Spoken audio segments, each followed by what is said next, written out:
Halo Unshakable Church, selamat pagi. Wow, luar biasa pagi ini. Saya percaya saudara-saudara tampil dengan kondisi prima pagi ini. Dan ini sudah di minggu ketiga di bulan Juni. Dan di dalam tema yang luar biasa banget tentang Voice of God. Dan saya percaya Tuhan sedang banyak berbicara kepada Bapak Ibu saudara-saudari di minggu-minggu ini. Namun sebelum Bapak Ibu saudara-saudari kita masuk menyembah Tuhan lebih dalam, kita mendengarkan pesan-pesan Tuhan di minggu ini. Mari saudara-saudari dimanapun saudara-saudari berada, yang ada di Jakarta, di Bali, di Papua, atau dimanapun saudara berada, silakan sapa kanan kirinya, katakan engkau luar biasa. Dan bagi Bapak Ibu saudara-saudari yang baru pertama kali bergabung bersama-sama dengan Unshakable Church, Bapak Ibu saudara-saudari bisa mengisi link yang tersedia di description box di kolom di bawah ini. Oke, dan perlu saya sampaikan, Unshakable Church akan menyelenggarakan kegiatan di hari Minggu ini, tepatnya jam 1 siang, tanggal 21 Juni, hari Minggu ini jam 1 siang akan ada kelas Moving Class.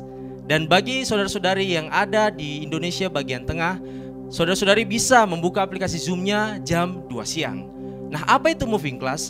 Moving Class merupakan kelas di mana Bapak Ibu saudara-saudari akan diajarkan gaya hidup jemaat Unshakable Church. Bapak Ibu akan diajarkan untuk bagaimana bisa bertumbuh secara dewasa rohani, dan pentingnya Bapak Ibu diajarkan tertanam di dalam gereja lokal.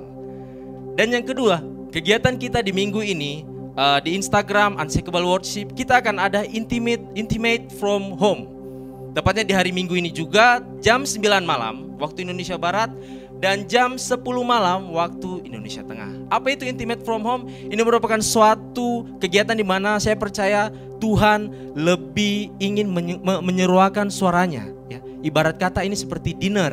So siapkan waktu terbaik Bapak Ibu saudara-saudari untuk intimate from home bersama-sama dengan Tuhan malam ini jam 9 malam maupun jam 10 malam waktu Indonesia Tengah. Dan yang ketiga, ada Midweek Devotion hari Rabu tanggal 24 Juni 2020 jam 7 malam waktu Indonesia Barat. Dan bagi saudara-saudari yang ada di Indonesia Tengah bisa buka jam 8 malam di Instagram @unshakable_church. Midweek Devotion merupakan penyampaian pesan dari senior pastor kita yang luar biasa di tengah minggu untuk terus mengupgrade Bapak Ibu saudara-saudari. Itulah beberapa kegiatan kita di minggu ini, dan seperti yang sudah saya sampaikan tadi di awal, bagaimana suara Tuhan merupakan satu hal yang sangat penting dalam hidup kita.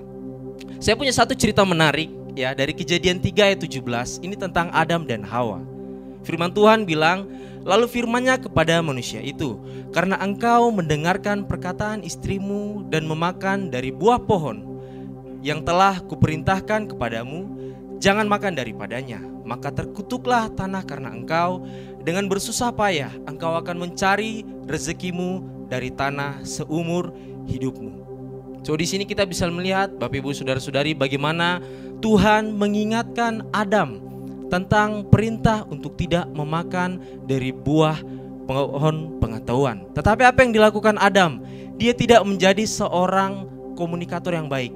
Ya, kalau Bapak Ibu pernah main tentang komunikata gitu kan, waktu Tuhan pertama kali ngomong sama Adam, dia tidak menjadi komunikator berikutnya yang baik kepada orang berikutnya, sehingga apa yang menjadi berkat malah menjadi kutuk Bapak Ibu saudara-saudari. So pagi ini Bapak Ibu saudara-saudari, mari waktu kita menjadi penerima pesan yang pertama dari Tuhan, biarlah kita menjadi good communicator oleh karena Tuhan sudah berfirman dalam hidup kita. So Bapak Ibu saudara-saudari, sebelum kita mulai dengan ibadah kita hari ini, mari kita siapkan hati kita. Saya undang Bapak Ibu saudara-saudari untuk bangkit berdiri. Mari kita berdoa. Tuhan, kami bersyukur hari ini, kami percaya Tuhan hari ini Kau menyampaikan pesan-Mu dalam hidup kami, dan kami mau menjadi Tuhan komunikator yang baik terhadap pesan Tuhan. Kami ready untuk memuji dan menyembah Engkau Tuhan. Di dalam nama Yesus kami berdoa. Haleluya. Amin.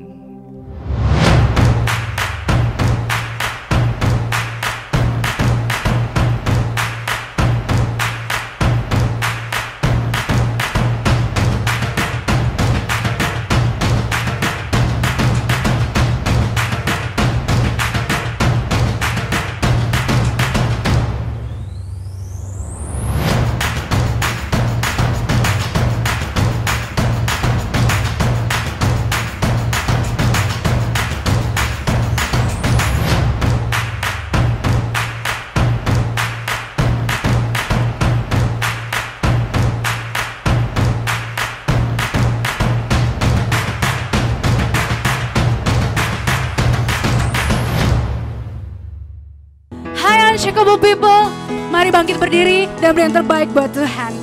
Let's go. Clap your hands.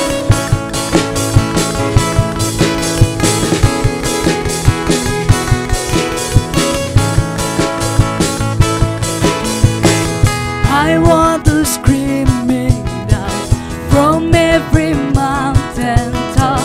Your goodness knows no bounds. Your goodness never stops. Your mercy follows me. Your kindness fills my life. Your love amazes me. And I sing because you are good, and I dance because you are good, and I shout because you are good. You are good, good to me.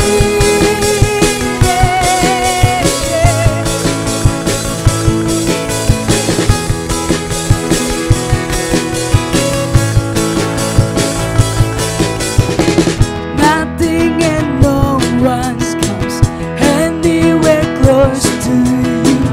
The earth and oceans deep only reflect this truth. And in my darkest night, you shine as bright as day. Your love amazes me. Everybody sing it. And I sing because you are good, and I dance because you are good, and I shout because you are good. You are good to me. And I sing because you are good, and I dance because you are good, and I shout because you are good. You are good. With a cry of praise, my heart will proclaim, you are good. You are good. In the sun or rain, my life celebrates. You are good. You are good. With a cry of praise, with a cry of praise, my heart will proclaim, you are good. You are good. In the sun or rain, my life celebrates. You are good. You are good. And I sing because you are good, and I dance because you are good, and I shout because you are good. You are good to me. And I sing because you are good, and I shout because you are good, and I shout because you are good. You are good, good to me. Oh, he is good. Oh, he is good. Oh, he is good. Oh, he is good. Oh, he is good.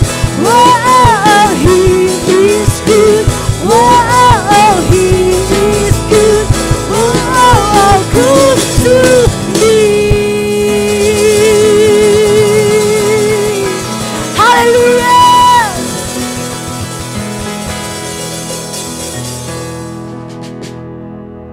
Yes, He is good. Oke Bapak Ibu Saudara, ini waktu yang kita tunggu-tunggu untuk kita memberi yang terbaik buat Tuhan. Baik, hari ini saya mau cerita salah satu kisah tentang perjalanan bangsa Israel di Mara dan di Elim. Waktu itu Musa memimpin bangsa Israel dari Laut Teberau menuju padang gurun Syur. Beberapa hari kemudian mereka tiba di tempat yang bernama Mara, tapi tidak ada air. Kemudian bangsa Israel mulai mengeluh. Yuk kita mau baca di Keluaran 15 ayat 24 sampai dengan 27. Lalu bersungut-sungutlah bangsa itu kepada Musa. Kata mereka, apakah yang akan kami minum? Musa berseru-seru kepada Tuhan, dan Tuhan menunjukkan kepadanya sepotong kayu. Musa melemparkan kayu itu ke dalam air, lalu air itu menjadi manis. Di sanalah diberikan Tuhan ketetapan-ketetapan dan peraturan-peraturan kepada mereka, dan di sanalah Tuhan mencoba mereka. Firman-Nya, jika kamu sungguh-sungguh mendengarkan suara Tuhan Allahmu dan melakukan apa yang benar di matanya dan memasang telingamu kepada perintah-perintahnya dan tetap mengikuti segala ketetapannya, maka aku tidak akan menimpakan kepadamu penyakit manapun yang telah kutimpakan kepada orang Mesir, sebab aku Tuhan Allah yang menyembuhkan engkau. Sesudah itu sampailah mereka di Elim. Di sana ada 12 mata air dan 70 pohon korma. Lalu berkemahlah mereka di sana di tepi air itu. Nah, dari cerita ini Bapak Ibu Saudara, kita bisa belajar bahwa ketika Musa berseru dan mendengarkan suara Tuhan dengan baik, akhirnya Musa mendapatkan pesan supaya melemparkan kayu ke dalam air itu. Dimanapun yang awalnya air itu jadi pahit bisa berubah menjadi manis. Bangsa Israel bisa minum dan menikmati air yang pahit menjadi manis. Akhirnya mereka memiliki tenaga yang baru, energi yang baru yang bisa melanjutkan perjalanan mereka menuju Elim. Dan di Elim ternyata Tuhan menyediakan mata air dan 70 pohon korma, sehingga bangsa Israel bisa menikmati berkat Tuhan yang berkelimpahan di Elim. Kita bisa melihat di sini ya Bapak Ibu Saudara bahwa pemberian yang terbaik yaitu yang dilakukan oleh Musa. Bayangkan Bapak Ibu Saudara, kalau waktu itu Musa salah dengar atau tidak melakukan perintah Tuhan, maka bangsa Israel akan tetap dimarah dengan bersungut-sungut dan tidak masuk ke Elim menikmati berkat yang Tuhan sediakan. Kita harus tahu bahwa pemberian yang terbaik yang bisa kita berikan buat Tuhan, Tuhan bisa pakai menjadi pintu pertama untuk kita melihat kelimpahan yang Tuhan sediakan di pintu-pintu selanjutnya. Amin. Sebelum kita memberi yang terbaik, kita mau berdoa terlebih dahulu. Tuhan, kami mengucap syukur buat setiap kebaikan yang Tuhan berikan dalam kehidupan kami. Tuhan, kami mau belajar sama seperti Musa. Ketika Musa memberikan yang terbaik Tuhan, maka bangsa Israel bisa menerima setiap hal yang Tuhan sediakan. Hari ini kami mau belajar untuk kami memberikan persembahan kami yang terbaik, pemberian kami yang terbaik untuk kemuliaan nama Tuhan. Karena kami percaya Tuhan menyediakan setiap pintu-pintu yang terbaik untuk kehidupan kami. Di dalam nama Tuhan Yesus kami berdoa dan mengucap syukur. Haleluya, amin. Baik Bapak Ibu Saudara, udah gak sabar ya untuk memberi yang terbaik buat Tuhan. Di layar handphone Bapak Ibu Saudara sudah tertera rekening perpuluhan dan persembahan khusus atas nama Gereja El Shaddai Injil Sepenuh. Jangan sampai kebalik ya Bapak Ibu Saudara, perpuluhan sama persembahan khususnya. Selanjutnya kita juga masih punya rekening GoPay persembahan khusus atas nama UC. Nah Bapak Ibu Saudara bisa mentransferkannya juga ke barcode yang sudah tertera. Baik, ketika semuanya sudah memberi, saya undang untuk Bapak Ibu bisa bangkit berdiri untuk kita menyembah Tuhan. Mari saudara, kita bangkit berdiri. Kita mau menyembah Tuhan. Mari siapkan hatimu, siapkan pikiranmu. Undang Roh Tuhan hadir. Haleluya. Thank you Jesus.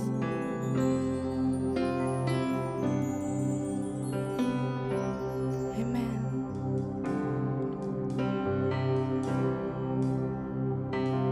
Prepare your heart.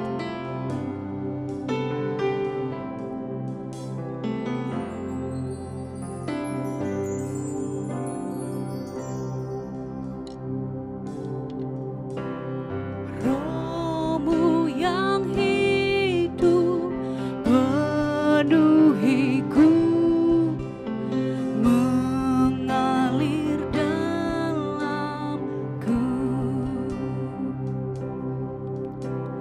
Jiwaku tenang bersamamu dalam naunganmu. Ku buka hati untuk jemaatmu, berserah penuh di hadiratmu.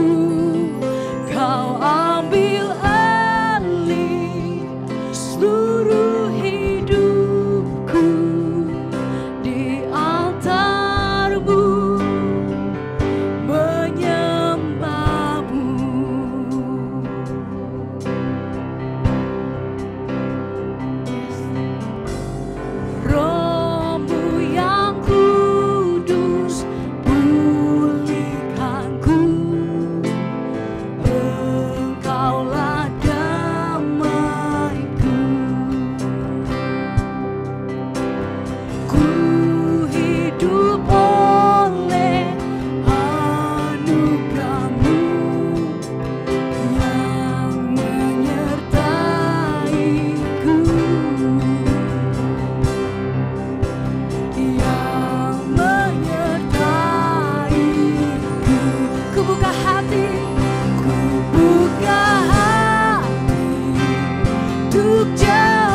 hatimu, ku buka hati untuk jemaatmu, berserah penuh di hadiratmu. Kau ambil alih seluruh hidupku di altarmu, menyembahmu. Rohmu yang hidup penuhiku, mengalir dalamku. Jiwaku tenang bersamamu dalam naunganmu. Rohmu yang kudus, Rohmu yang kudus, pulihkanku. Engkaulah damaiku. Ku hidup oleh anugerah-Mu yang menyertaiku, yang menyertaiku, yang menyertaiku. Ku buka hati untuk jemaatmu, berserah penuh di hadiratmu. Kau ambil alih seluruh hidupku di altarmu, menyembahmu. Ku buka hati untuk jemaatmu, berserah penuh di hadiratmu. Kau ambil alih seluruh hidupku di altarmu, menyembah Tuhan. Oh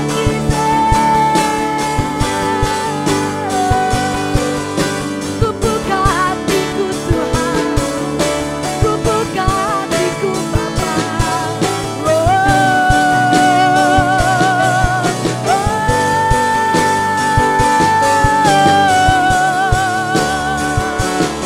Biarkan Kau menjamah kami, oh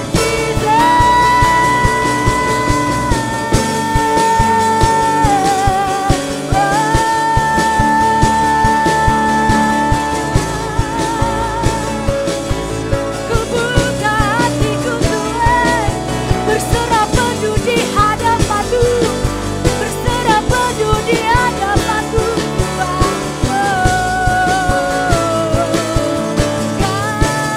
Ku buka hati untuk jemaatmu, berserah penuh di hadiratmu. Kau ambil alih seluruh hidupku di altarmu, menyembah. Ku buka hati untuk jemaatmu,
terserah padu di hadiratmu. Kau ambil alih seluruh hidupku di altarmu, menyembahmu di altarmu, menyembahmu di altarmu, menyembahmu.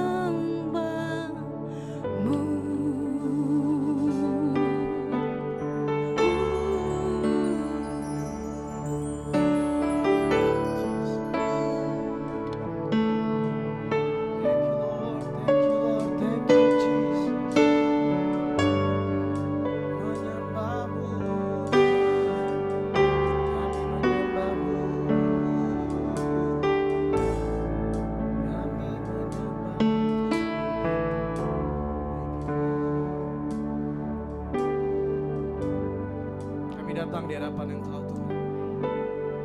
Engkau Bapa kami, Engkau Raja kami Tuhan. Kami menyembah Engkau, kami ingin memuliakan Engkau Tuhan. Terpujilah Engkau Allahku, yang memberkati kami, yang menjagai kami, yang melindungi kami senantiasa. Penuhi hati kami hari ini Tuhan Yesus, dengan roh-Mu, ajar kami, tuntun kami, ubahkan hidup kami. Semakin hari semakin serupa dan segambar dengan Engkau. Terima kasih Bapa. Kami siap dengan firman Tuhan, tapi kami diubahkan dan dibangkitkan senantiasa oleh karena anugerah-Mu dan rahmat-Mu dalam hidup kami. Dalam nama Yesus, haleluya, amin. Amin saudaraku, selamat pagi semuanya. Saya percaya ini minggu yang luar biasa. Ya, waktu terus berjalan dan saya percaya ada banyak hal-hal yang Tuhan sedang kerjakan buat kehidupan kita semuanya. Saya percaya akan ada banyak progres yang kita sudah mulai alami di minggu-minggu ke depan juga. Mari saudaraku, kita hari ini kita belajar banyak hal, masih di bulan Voice of God. Ya, minggu lalu kita dilayani oleh Pastor Nala dan saya percaya semua kita dapat sesuatu yang luar biasa. Amin. Ya, kita membutuhkan orang-orang untuk terus berbicara dalam kehidupan kita, mewakili suara Tuhan. Nah saudara, hari ini saya akan memberi tema tentang menjadi saksi. Be a witness. Ya. Saya percaya bahwa ketika kita memiliki suara Tuhan dalam kehidupan kita, Tuhan ingin kita semua menjadi pribadi-pribadi yang bersaksi, menjadi saksi, menyampaikan kembali apa yang telah kita dengar daripada Tuhan. Yuk kita buka Kisah Rasul 1 ayat 8. Firman Tuhan berkata demikian, tetapi kamu akan menerima kuasa kalau Roh Kudus turun ke atas kamu, dan kamu akan menjadi saksiku di Yerusalem, di seluruh Yudea dan Samaria, dan sampai ke ujung bumi. Nah, saudaraku, Roh Kudus akan memenuhi kita, kita akan diberi kuasa untuk menjadi saksi. Saksi adalah seseorang yang memiliki informasi lebih atas sebuah peristiwa atau sebuah kejadian. Dia mendengar lebih, dia melihat lebih daripada orang-orang sekitarnya. Ya. Itu sebabnya seorang saksi akan bertanggung jawab untuk menyuarakan apa yang telah dilihatnya. Nah, kita semua telah dipenuhi oleh Roh Kudus. Itu sebabnya saudaraku, kita semua memiliki sebuah kewajiban untuk bersaksi atas apa yang telah kita alami bersama dengan Tuhan. Karena saudaraku, kesaksian itu bicara tentang akumulasi suara Tuhan dalam kehidupan kita. Akumulasi suara Tuhan menimbulkan kesaksian dalam kehidupan kita. Jadi orang-orang yang memiliki suara terus-menerus dalam hidupnya, saya percaya mau gak mau akan timbul sebuah kesaksian yang akan dilepaskannya atas apa yang telah didengarnya. Semakin banyak suara yang telah kita dengar, itu akan mempengaruhi pengertian kita, amin. Suara semakin banyak kita dengar akan mempengaruhi tindakan kita, akan mempengaruhi kepercayaan dan juga bicara tentang tindakan-tindakan dan yang akan kita perbuat. Nah, saudaraku, makanya penting bagi kita semuanya bahwa akumulasi suara Tuhan telah menyebabkan, telah mengakibatkan kita menyuarakan kembali apa yang sudah kita terima. Ya. Dan saya percaya kesempatan kita untuk berbicara, untuk menyuarakan apa yang sudah kita dengar, itu akan lebih besar dibandingkan orang-orang yang belum punya suara yang didengarnya. Di dalam firman Tuhan dikatakan Kisah Para Rasul 4 ayat 20 dikatakan demikian, sebab tidak mungkin bagi kami untuk tidak berkata-kata tentang apa yang telah kami lihat dan yang telah kami dengar.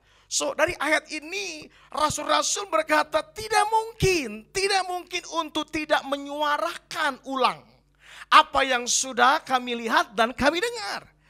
Ya.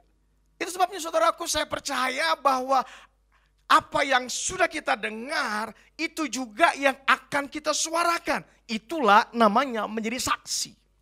Saya punya pengalaman, saudaraku. Anak-anak saya terbiasa memanggil saya dengan sebutan Dedi, panggilannya Dedi. Nah, saya dan istri sepakat bahwa kami menggunakan panggilan, dia dipanggil Mami, saya dipanggil Dedi. Nah, ketika mereka dari balita, dari kecil, dan kami terbiasa mengajarkan Dedi, saudaraku. Nah, saudaraku, percaya bahwa anak saya tidak mungkin menyuarakan ayah. Kenapa? Karena yang dia dengar, yang dia tangkap terus menerus karena saya menyuarakan I'm Daddy, I'm your daddy. Aku Daddy, bukan ayah dalam bahasanya, saudara ya. Jadi sederhana, saudaraku. Ternyata seorang anak pun mampu menyuarakan apa yang telah didengarkan. Ya. Nah, itu sebabnya saya percaya kita semua punya kesempatan yang sama untuk bisa menyuarakan apa yang sudah kita dengar. Why? Kenapa kita harus menyuarakan? Apa alasan kita harus menjadi saksi? Karena saudaraku, dunia telah kehilangan originalitas. Dunia ini sudah kehilangan keaslian. Originalnya itu sudah hilang, saudaraku. Ya, sehingga kadang-kadang membingungkan di dunia ini. Ya, makanya kita perlu menemukan kembali. Orang-orang perlu menemukan kembali sesuatu yang original. Sesuatu yang asli, saudaraku. Saya percaya ada banyak kepalsuan di dunia ini. Makanya kita perlu untuk menjadi saksi. Matius 28 ayat 12 sampai 15. Firman Tuhan bilang begini. Dan sesudah berunding dengan tua-tua, mereka mengambil keputusan lalu memberikan sejumlah besar uang kepada serdadu itu. Dan berkata, kamu harus mengatakan bahwa murid-muridnya datang malam-malam dan mencurinya ketika kamu sedang tidur. Dan apabila hal ini kedengaran oleh wali negeri, kami akan berbicara dengan dia. Sehingga kamu tidak beroleh kesalahan apa-apa. Mereka menerima, tuh saudaraku, mereka menerima uang itu dan berbuat seperti yang dipesankan kepada mereka. Dan cerita ini, kebohongan ini, kepalsuan ini tersiar di antara orang Yahudi. Sampai kapan? Sekarang ini. Anda bisa bayangkan, saudaraku. Mereka semua, ada banyak orang-orang Yahudi sampai sekarang. Mereka tidak pernah tahu mana yang aslinya, mana yang benarnya. Ya. Di mana ada keaslian, di situ akan ada tiruan. Sudah gak mengherankan bukan, saudaraku? Kita semua ya dikelilingi dengan semua barang-barang tiruan atau KW, saudaraku. Di mana ada yang ori, pasti ada KW. Ya, itu dimulai, saudaraku, sejak zaman dahulu. Ya, bayangkan ketika Adam mendengar suara Tuhan, ya, maka saudaraku, iblis pun mulai menyampaikan juga suaranya. Ada tandingan. Selalu ada peniruan. Dari setiap hal yang original, ada yang asli, yang benar, itu akan selalu diganggu, saudaraku. Soalnya kita penting sekali bagi kita untuk bisa melihat hal-hal yang asli, yang original, yang seharusnya untuk kita bisa melihat rancangan Tuhan yang sesungguhnya seperti apa. Bahkan Tuhan berkata, menasihati kita semua. Di firman Tuhan dikatakan bahwa hati-hati, ada serigala berbulu domba. Bayangin, secara bentuknya mirip tapi dalamnya beda. Serigala, saudaraku.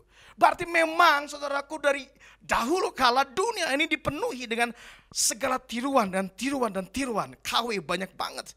Kadang-kadang kita tidak sadar, kadang-kadang orang sudah menikah, tapi kadang-kadang pernikahan kita seperti bukan pernikahan yang orisinil, tapi KW. Hubungan kita juga jadi KW, saudaraku. Iman kita pun jadi KW, saudaraku. Segala sesuatu jadinya kayaknya KW. Kenapa? Karena kita tidak tahu mana yang orisinil. Di kitab Matius 19 dikatakan begini, ayat 8, kata Yesus kepada mereka, karena ketegaran hatimu Musa mengizinkan kamu menceraikan istrimu. Nah, saudaraku, ayatnya yang sangat menarik. Tetapi sejak semula tidaklah demikian. Berarti, saudaraku, ada sesuatu yang orisinil yang Yesus sampaikan tentang sebuah pernikahan. Padahal, saudaraku, ribuan tahun lamanya orang-orang Israel, mereka selalu berpikir bisa kok cerai gitu kan. Tapi saudaraku, seakan-akan berpikir itu diperbolehkan Tuhan, itu diinginkan Tuhan, seakan-akan itu kehendak Tuhan dalam sebuah pernikahan. Tapi ketika Yesus berkata, pada mulanya tidak demikian. Saudaraku, tiruan selalu ada di tengah-tengah keaslian yang kita pernah alami. Berapa banyak, saudaraku, kita pernah mengalami pas kita dilawat Tuhan sungguh-sungguh. Kita mengalami kasih yang luar biasa. Kita mengalami pengertian yang luar biasa. Kita mengalami mukjizat yang begitu dahsyat. Kita melihat pertolongan Tuhan yang begitu luar biasa. Saat itu juga, saudaraku, tiba-tiba muncul suara-suara yang berusaha membuat kita ragu atas apa yang sudah kita alami. Betul tidak? Nah, itu sebabnya, saudaraku, kita harus mengerti apa yang terjadi sama dunia ini. Ada banyak degradasi, penurunan, ya, yang mirip tapi kualitasnya enggak sama. Kita sepakat bahwa barang-barang ori tidak akan pernah sama dengan barang-barang KW. Ya, kualitasnya enggak sama. Dari mana kita tahu? Lihat, ketika Anda menggunakannya, Anda akan lihat mana yang bertahan, mana yang kuat, mana yang memudar. Saya bilang, ada banyak hubungan-hubungan KW. Lihat, ketika mereka gesekan, ketika mereka mengalami sebuah perbedaan pendapat, apa yang terjadi? Apakah hubungan tetap dibangun dengan kuat, atau akhirnya break, bercerai, atau berpisah, atau apapun? Ada banyak, saudaraku, mari kita belajar sungguh-sungguh hari ini. Ternyata di sekeliling kita ada banyak tiruan. Bukan cuma barang tiruan, kehidupan tiruan begitu banyak. Ya. Nah, ini yang Tuhan mau supaya kita tampil menjadi orang-orang yang menjadi saksi untuk memberitahukan apa yang seharusnya kita jalani dalam kehidupan kita. Haleluya. Dan tentu kalau begitu banyak tiruan, kita nggak bisa tinggal diam. Kalau kita menyadari, kita tahu mana yang ori, mana yang asli, kita harus berani untuk menyampaikannya, mau untuk menyuarakannya. Karena saudaraku, bahwa kesaksian itu tentunya akan menjadi penentu atas sebuah kehidupan. Amin. Lukas 16, 29 ayat 31. Tetapi kata Abraham, ada pada mereka kesaksian Musa dan para nabi. Baiklah mereka mendengarkan kesaksian itu. Jawab orang itu, tidak Bapak Abraham. Tetapi jika ada seorang yang datang dari antara orang mati kepada mereka, mereka akan bertobat. Kata Abraham kepadanya, jika mereka tidak mendengarkan kesaksian Musa dan para nabi, mereka tidak juga akan mau diyakinkan, sekalipun oleh seorang yang bangkit dari antara orang mati. Nah saudara, cerita ini menunjukkan betapa saudaraku kesaksian itu sangat menentukan kehidupan dan masa depan hidup pribadi kita, komunitas kita, keluarga kita, bahkan sebuah bangsa. Sangat ditentukan dari sebuah kesaksian. Karena kesaksian menentukan keputusan. Apa yang terjadi saudaraku sama orang kaya ini? Ini cerita tentang Abraham dan orang kaya yang sama-sama mati saudaraku. Sama-sama mereka mati dan satu dibawa ke tempat yang penyiksaan. Satu tempat yang penuh kedamaian saudaraku. Dan orang yang kaya ini yang ada di tempat penyiksaan ini saudaraku. Dia mulai meminta karena ada sesuatu yang dia sadari untuk saudara-saudaranya dan keluarganya bisa mengubah kepercayaan mereka. Why? Karena bertahun-tahun seperti dia. Karena orang kaya ini pun bukan karena kekayaan saudaraku. Karena dia tidak mempercayai Tuhan. Dia bersikap semena-mena. Dia berlaku serampangan selama dia hidup. Kenapa? Karena tidak ada yang memberikan kesaksian. Tidak ada yang memberitahu kebenarannya. Sehingga dia akhirnya ada di tempat penyiksaan. Dan dia mulai saudaraku berpikir, tapi sayang saudaraku kalau kita sudah disiksa di tempat yang sudah ditentukan, di mana kita sudah memilih hal itu, Anda nggak pernah bisa punya pilihan lagi karena nggak ada didengar. Maka selama kita di bumi, kita perlu meminta pada Tuhan karena kita punya kesempatan. Nah, saya percaya apa yang dipikirkan oleh orang kaya ini tentang saudaranya karena dia tahu saudara-saudaranya memiliki kepercayaan dan dia berharap supaya saudara-saudaranya mengubah kepercayaan itu. Makanya dia berharap, tolong dong ada yang bersaksi dong. Tolong dong di antara kita semua. Dia berpikir, Bapak Abraham tolonglah, tolong kunjungilah. Tapi Bapak Abraham berkata, tidak. Di dunia ada kesaksian. Ada kesaksian. Anda dan saya punya kesaksian itu. Anda dan saya punya apa yang dibutuhkan oleh saudara-saudara orang kaya ini. Saudaraku, karena Tuhan berkata cukup kesaksian yang ada pada kita semua. Kalau orang itu nggak mau diyakinkan, it's okay. Dan mereka juga akan memperoleh ganjaran atas apa yang mereka putuskan. Nah, percaya bahwa ini penting saudaraku karena kesaksian kita akan sangat menentukan masa depan, kehidupan, perubahan yang ada di tengah-tengah komunitas kita, bangsa kita, dan dimanapun kita berada. Nah, saudara, ada sebuah cerita, saya dulu pernah baca, saya tulis, saya pasti ingat soalnya. Saya pernah baca sebuah berita saudaraku, ya di tahun 2018 kalau nggak salah, ya itu muncul beritanya. Dikatakan tentang namanya ada Calvin Buari, ya. Calvin Buari dinyatakan tidak bersalah. Setelah berapa? 22 tahun di penjara.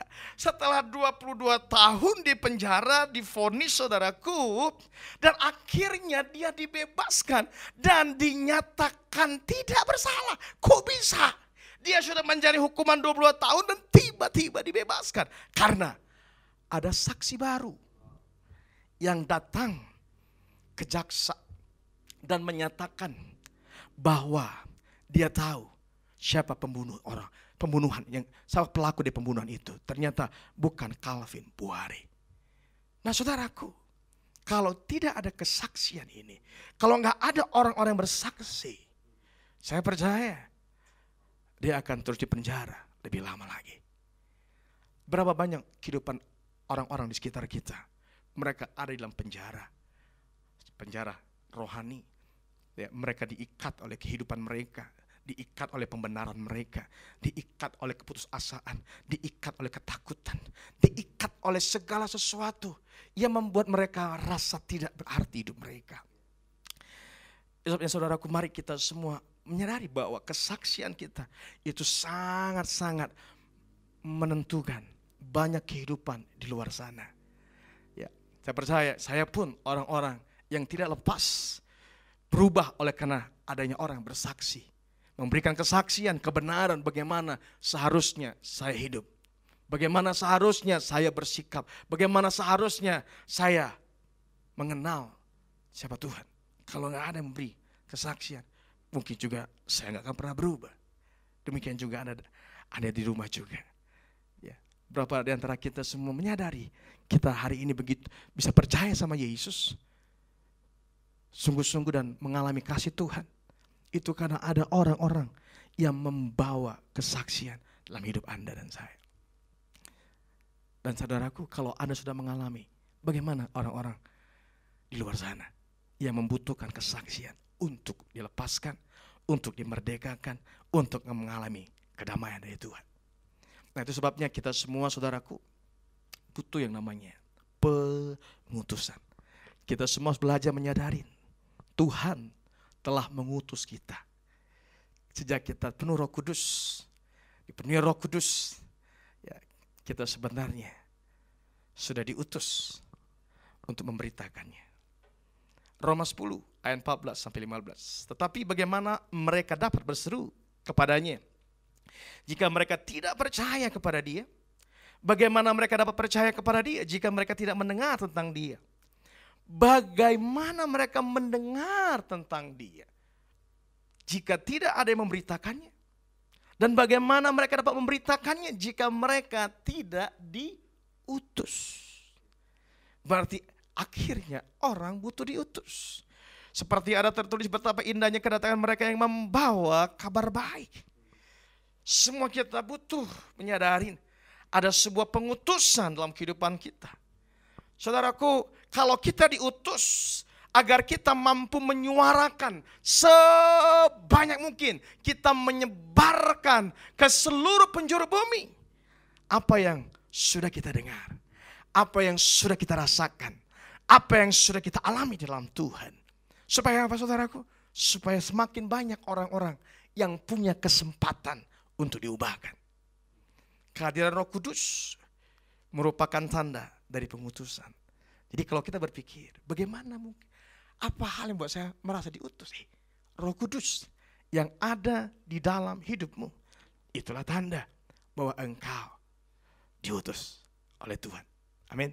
Nah, kalau kita diutus, tentu di mana-mana, saudaraku, pengutusan selalu memberikan kita sebuah perlengkapan. Kita diperlengkapi, ya, kita dimampukan, kita dipersiapkan, enggak asal-asalan, saudaraku. Ya, di mana-mana orang, jika mereka sebagai utusan sebuah negara, pastilah mereka akan selalu memperoleh sebuah perlindungan, mereka memperoleh fasilitas, supaya apa? Supaya mereka mewakili apa yang mereka akan suarakan. Ya, demikian kita semua pribadi-pribadi yang diperlengkapi oleh Allah. Kita memiliki perlengkapan itu. Kita nggak dibiarkan begitu saja. Amin. Ya. Mari kita semua mulai menjadi bagaimana kita mampu menyuarakan suara Tuhan, menjadi saksi. Pertama, saudaraku, karena kita diutus, yang pertama kita diberikan Tuhan belas kasihan, compassion. Ya. Berapa banyak kita merasakan ada belas kasihan dalam hidup kita yang sebelumnya tidak ada, sekarang ada, bahkan semakin hari semakin kuat di dalam diri kita, khususnya di dalam pengenalan kita akan Tuhan. Ya, semakin engkau mengenal pribadi Tuhan. Kalau Anda melihat orang-orang yang belum kenal Tuhan, orang-orang yang belum pernah rasakan diterima, orang-orang yang belum pernah rasanya diampuni, Anda melihat kehidupan mereka, rasanya, saudaraku, belas kasihan itu melompat di hati kita. Hati kita begitu, perasaan kita begitu hancur melihat orang-orang yang belum diselamatkan. Matius 9 ayat 36 dikatakan, melihat orang banyak itu, ya, tergeraklah hati Yesus oleh belas kasihan kepada mereka. Karena mereka lelah dan terlantar seperti domba yang tidak bergembala. Ya. Belas kasihan merupakan sebuah kemampuan yang kita punya untuk dapat merasakan apa yang orang lain sedang alami. Ya. Jadi itulah belas kasihan, kemampuan untuk kita merasakan apa yang orang lain alami. Nah, belas kasihan ini saudaraku, itu bicara kasih yang menggerakkan perasaan. Kasih yang menggerakkan perasaan. Di adanya dorongan yang mendorong kita untuk peduli, untuk berempati kepada orang-orang lain saudaraku. Dasarnya kasih. Tapi perasaan kita mampu menangkap, mampu merasakan apa yang orang alami. Itulah belas kasihan. Ya. Nah, jadi kasih itu sebagai sumber kekuatannya dan perasaan sebagai alat untuk bisa merasakan apa yang orang sedang alami. Ya. So, saya percaya kita semua kadang-kadang gak sadar kita penuh dengan belas kasihan buat banyak orang sekitar kita. Amin saudaraku. Ya. Kadang-kadang kita ingin menolong banyak orang. Kadang-kadang kita ingin mengasihi begitu banyak orang. Kadang-kadang kita ingin melihat orang-orang itu berubah. Orang-orang itu mereka boleh mengalami hal-hal yang kita alami. Ya, sukacita yang kita alami. Tapi saudaraku, kadang-kadang kita tidak sadar. Kita suka menahan. Problem kita adalah kita menahan belas kasihan itu. Kadang-kadang kita berpikir gak sanggup, gak mampu. Tapi saudaraku, bukan kita gak bisa memungkiri betapa hancurnya hati kita ketika melihat banyak orang. Tapi kita kadang-kadang enggan untuk melakukannya. Tapi hari saudaraku, kita bertanggung jawab atas setiap suara Tuhan yang datang dalam kehidupan kita. Masih ingat saudaraku tadi? Apa yang saya sampaikan di awal tadi? Tidak ada anak-anak yang bergumul untuk menyuarakan apa yang telah didengarnya. Sesederhana itu prinsip yang kita perlu lakukan dalam kehidupan kita. Dengan seharusnya apa yang setelah kita dengar, mudah sekali untuk kita menyuarakan kembali kepada orang-orang sekitar kita. Amsal 3 ayat 7 dikatakan, janganlah menahan kebaikan daripada orang-orang yang berhak menerimanya. Padahal engkau mampu melakukannya. Padahal engkau mampu melakukannya. Nah saudaraku, ini yang sering kita alami. Kita menahan belas kasihan. Menahan, padahal kita berempati, kita begitu peduli sama orang itu. Nah hari ini, jangan biarkan itu menahan hidup kita. Layani orang dengan bebas. Datangi orang dengan bebas. Tolonglah mereka dengan apa yang ada padamu. Saudaraku, belas kasihan itu datang karena engkau telah memiliki apa yang orang tidak miliki. Satu waktu saudaraku, saya punya pengalaman dulu. Ya, biasanya pernah masuk baru. Ya, saya biasanya memang sama sampai hari ini pun kita di Jemaat Youth juga punya kebiasaan kalau udah mahasiswa baru biasanya kita datang menolong mereka semuanya, bukan? Memberi informasi kos-kosan, memberi informasi mungkin atas kegiatan ospek mereka. Kita ingin menolong mereka semuanya.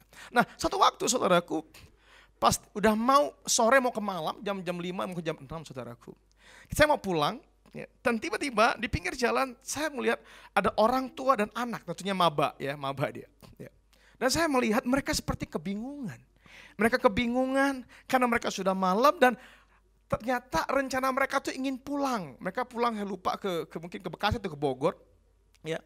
Tetapi saudaraku, karena sudah malam mereka bingung dan mereka juga nggak punya mungkin uang untuk mereka nyewa hotel atau penginapan. Nah, ketika saya melihat mereka, hati saya tergerak. Ya. Tentu saya merasa iba dan saya kasihan saudaraku.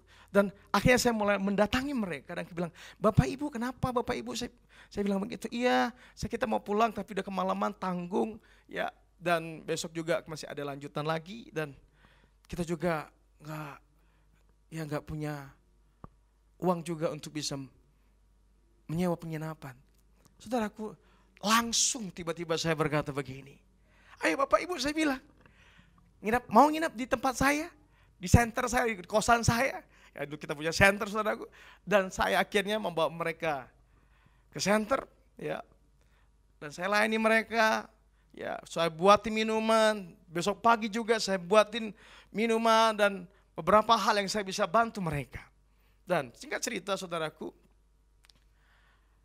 orang tua mereka pulang dan anaknya akhirnya tinggal bersama saya dan mempercayakan anaknya kepada saya untuk dibimbing. Nah, belas kasihan itu yang menggerakkan perasaan kita untuk bisa merasakan apa sih yang orang alami. Saya percaya kita semua bisa merasakan apa sih yang orang rasakan. Mari saudaraku, gunakan belas kasihanmu untuk bisa memenuhi segala sesuatu yang orang-orang di luar sana alami. Tuhan mau pakai perasaanmu untuk bisa engkau menolong mereka. Sehingga saksi suara Tuhan akan mulai kau lepaskan ketika ada belas kasihan. Amin. Yang kedua, keberanian. Ya. Bukan cuma belas kasihan yang Tuhan beri dalam hidup kita, tapi kita juga diberikan keberanian. 1 Tesalonika 2 ayat 2, tetapi sesungguh pun kami sebelumnya seperti kamu tahu telah dianiaya dan dihina di Filipi. Namun dengan pertolongan Allah kita, kami beroleh keberanian untuk memberitakan Injil Allah kepada kamu dalam perjuangan yang berat. Saudaraku, Tuhan memberikan kita keberanian, bukan kenekatan. Menjadi saksi, bukan nekat. Saya percaya ada beberapa banyak kita semua, ada orang-orang luar sana, saudaraku begitu suka dengan olahraga yang memacu adrenalin, saudaraku. Wow, berani mereka lompat dari tempat yang tinggi, mereka lompat. Saudaraku dari tempat-tempat yang agak sulit, saudaraku mereka melakukan hal-hal yang sangat jarang orang lakukan. Ada di TV sampai ada orang yang manjat gedung pencakar langit, saudaraku, tanpa pengaman. Dia manjat, saudaraku. Karena memang luar biasa orang-orang berani. Tapi bukan itu yang kita mengerti tentang keberanian yang Tuhan inginkan. Keberanian yang dimaksud Tuhan adalah keberanian di mana kasih yang menggerakkan pikiran. Keberanian datang dari kasih yang menggerakkan pikiran kita. Bukankah setiap tindak tanduk kita, perbuatan kita, itu digerakkan dari apa yang kita pikirkan? Kalau pikiran kita tidak memenuhinya, maka kita gak akan berani untuk melangkah lebih jauh. Tapi bayangkan kalau pikiranmu dipenuhi oleh kasih Tuhan, akan pengenalan, akan pribadi Tuhan, saya percaya Anda akan mampu untuk berjalan dan penuh keberanian untuk menyampaikan apa saja yang sudah Anda terima. Amin. Saya punya pengalaman, ya, dulu ketika saya belum bertobat, ya, biasanya kalau agama, saudaraku, kita dipisah di hari Jumat. Ya, saya nggak tahu mereka kalau Anda punya pengalaman yang sama. Kadang-kadang kita bawa Alkitab, dan saya selalu menyembunyikan Alkitab saya. Kenapa? Karena orang akan berkata, kamu Kristen ya, kamu Kristen ya. Itu beban buat saya. Saya nggak berani untuk ngomong apapun. Tapi lucu, saudaraku, ketika saya bertobat waktu kuliah, ya, saya ngalamin Tuhan. Saya tidak tahu, saudaraku. Saya bukan cuma bawa Alkitab di tas saya waktu saya kuliah, tapi saya dengan senang hati untuk membagikan kebenaran kepada teman-teman di kampus saya, sama orang-orang di luar kampus, bahkan sama tukang ojek, ya, saya ingin sharing. Bahkan saya senang kalau ada orang bertanya, kamu Kristen? Wah, saya senang menjawab, saudaraku. Kenapa? Karena keberanian yang saya punya, bukan saya nekat, tapi keberanian itu datang oleh karena kasih yang telah menggerakkan pikiran-pikiran saya. Mungkin dulu pikiran saya dipenuhi dengan ketidakmengertian saya akan Tuhan. Nggak dipenuhi oleh rancangan-rancangan Tuhan. Nggak dipenuhi dengan siapa saya dalam Tuhan. Tapi ketika kasih itu mulai memenuhi pikiran saya, saudara, keberanian itu mulai muncul. Dan begitu menikmati kehidupan saya memberitakan firman Tuhan. Haleluya. Dan saya berharap kita semua, gak usah berpikir Anda gak mungkin lahir berani. No, saudaraku. Mungkin Anda takut, Anda gak terbiasa ngomong. Tapi percayalah, kalau kasih itu memenuhi pikiranmu, engkau akan punya keberanian untuk menjadi saksi Tuhan. Karena ada banyak orang-orang sekitar kita menantikan kesaksian yang keluar dari mulut kita. Amin. Saya closing ayat ini. Amsal 19 ayat 17. Mari kita boleh bangkit berdiri, saudaraku. Amsal 19 ayat 17. Dikatakan, siapa menaruh belas kasihan kepada orang yang lemah, memiutangi Tuhan yang akan membalas perbuatannya itu. Saya percaya kalau hari ini engkau mengizinkan belas kasihan itu mengalir begitu natural kepada banyak orang-orang sekitarmu, engkau sedang memiutangi Tuhan. Saya mendorong kita semua jemaat Tuhan, yuk, voice of God, suara Tuhan datang melalui hidup Anda dan saya. Ketika engkau menjadi saksi, engkaulah suara Tuhan bagi banyak orang. Jangan menahan kebaikan di mana orang harus bisa dengar suara Tuhan melalui kehidupanmu. Biarlah mereka punya kesempatan yang sama. Sama seperti engkau dan saya punya kesempatan karena ada orang yang menjadi saksi tentang siapa Tuhan. Dan saya berdoa jemaat, mari di bulan-bulan Voice of God semakin sering kita bersaksi kepada banyak orang. Amin. Mari tundukkan kepala kita semuanya. Ambil waktu sebentar Tuhan, kami mengucap syukur buat hari ini Tuhan. Kadang-kadang ada banyak orang di sekitar kami. Kami tahu ada belas kasihan. Kadang-kadang kami takut. Kadang-kadang kami gak berani. Kadang-kadang kami yang merasa gak mampu. Tapi hari ini Tuhan, kami memutuskan keberanianku bukan bicara kenekatanku. Keberanianku oleh karena kasih-Mu sudah mempengaruhi pikiranku. Engkau berbuat sesuatu yang lebih daripada apa yang Kau perbuat. Engkau mati di kayu salib.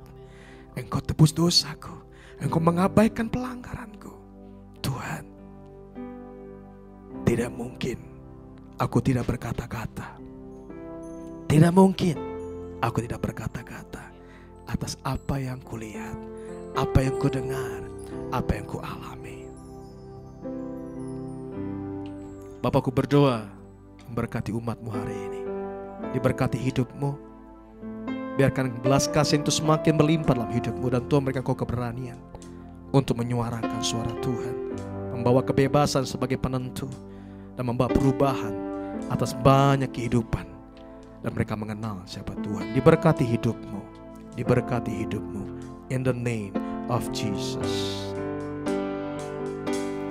Buka hati untuk jamahanmu, berserah penuh di hadiratmu. Kau ambil alih seluruh hidupku, di altarmu menyembah.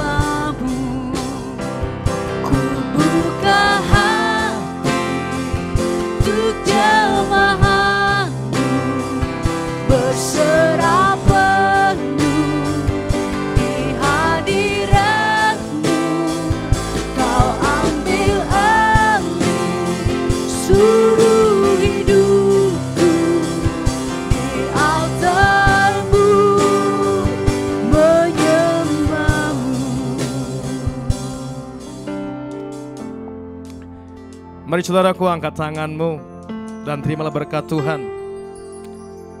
Diberkati hidupmu, sebab kasih Allah melanda engkau, melingkupi engkau hari ini. Diberkati engkau senantiasa, diberkati orang tuamu, ayahmu, ibumu, diberkati saudara-saudaramu, diberkati suamimu, diberkati istrimu, diberkati anak-anakmu, diberkati pekerjaanmu, diberkati kuliahmu, diberkati usahamu, diberkatilah pelayananmu, diberkatilah engkau waktu engkau masuk, waktu engkau keluar, waktu engkau duduk, waktu engkau berdiri. Diberkati engkau senantiasa, segala sesuatu yang kau rancangkan, yang kau persiapkan, Tuhan ada beserta engkau. Dan kiranya Tuhan akan membawamu dan mengangkat engkau, mempromosikan engkau. Dan biar namanya semakin dipermuliakan melalui kehidupanmu. Terimalah berkat dari Allah Bapa, kasih karunia Yesus Kristus, dan persekutuan dengan Roh Kudus menyertai engkau sekarang sampai selama-lamanya. Kemuliaan bagitu di tempat maha tinggi. Kau Raja diagungkan dan dipuji. Datanglah kerajaanmu, jadilah kehendakmu. Seluruh bumi penuh kemuliaan-Mu.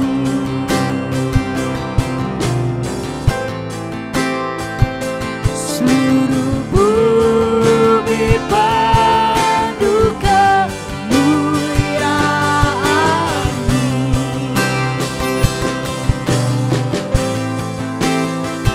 Seluruh bumi penuh kemuliaan-Mu. Haleluya. Thank you Lord. Woo. Thank you Jesus. Amin. Amin jemaat Tuhan. Tuhan Yesus memberkati. Sampai jumpa di ibadah online minggu depan.